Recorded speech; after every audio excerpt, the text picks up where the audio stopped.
I agree with everything that you said, Van. This is why I ran. And when I went around to Democrats, actually, no, not Democrats, working class Americans around the country, if you have a D next to your name, it's like a scarlet letter. Like, they do not think Democrats speak to them. And I was talking to truck drivers and waitresses, and I was like, theoretically, aren't you who the Democratic Party should be speaking to and standing up for? But they thought that the Democratic Party wanted nothing to do with them. And that is, to me, a real problem with the Democratic Party. You have to do some soul searching if working class Americans think that your party is not their party. That's why I ran. I ran to say, look, we have to solve these underlying economic issues that have been festering and building up in our communities for years and decades that got Donald Trump elected. And to me, the Democratic Party never really reckoned with how the heck do you lose to Donald Trump? Yeah. You know, and then you just blame everything under the sun. Like on the establishment, the so-called establishment. But just keep in mind, Donald Trump has unified the Republican Party. He pulled it off. He has actually brought his party to where he is. So I just think.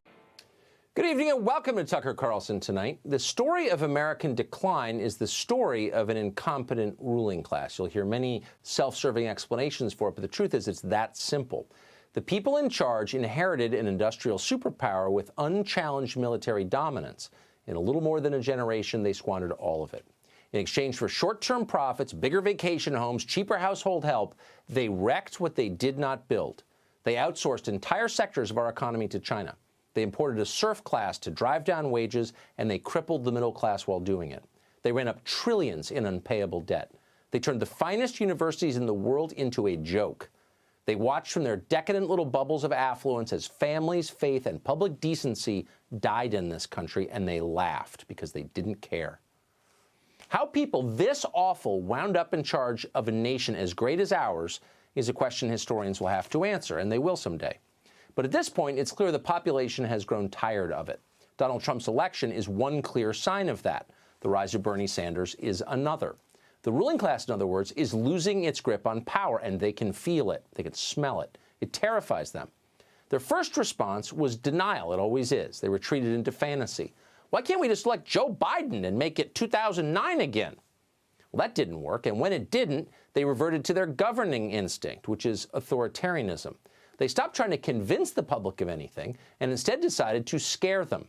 Fearful people are easier to control. You saw it on the front page of their newspaper this morning, the New York Times. Lawmakers are warning that Russia is meddling to re-elect Trump, read the headline. Inside the story, there was nothing. No evidence, no detail, not even a coherent set of accusations. But it was enough to alert the morons on cable news that it was time to do their job, which is, now and always, to run interference for the people in charge. Now, remember, as you watch the following clip, that most of the people on television have no idea what they're saying, even as they're saying it. They're just reading the scripts that were written for them by some 23-year-old women's studies major from Wesleyan, someone who knows even less than they do. So as you watch, try not to judge them too harshly. It's official. Russia has endorsed the re-election of President Donald Trump, who is trying desperately right now to keep that matter secret. If the Russians are attacking our election processes and they're doing so to benefit Donald Trump, I think, frankly, the president welcomes it. He wants it. So as bad as it is that the Russians are back at it, trying to help Trump get reelected, it's far worse that the president of the United States he's trying to cover it up. The president is a Russian operative. That sounds like the description of a bad Hollywood screenplay, but it is real. And it is Vladimir Putin's greatest achievement. This is one of those shocking news days, if you retain the capacity to be shocked in the Trump era by the Trump regime, which might be better labeled the Trump-Putin regime.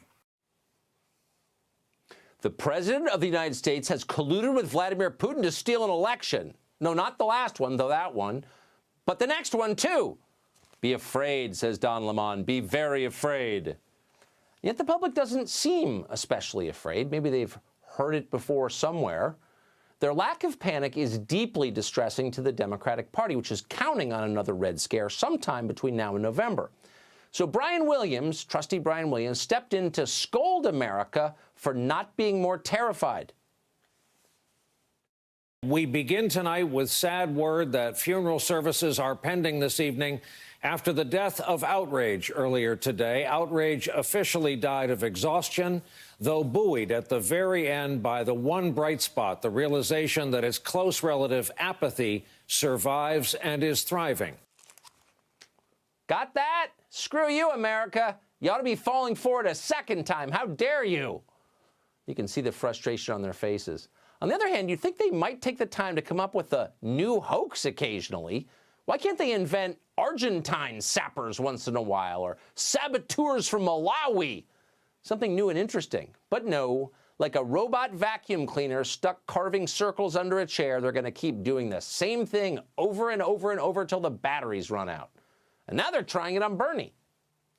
Now, you might ask the question, and some people have, would they want Trump over Bernie Sanders? Sanders, of course, a democratic socialist, has, more ideologically in tune with the old Russia anyway.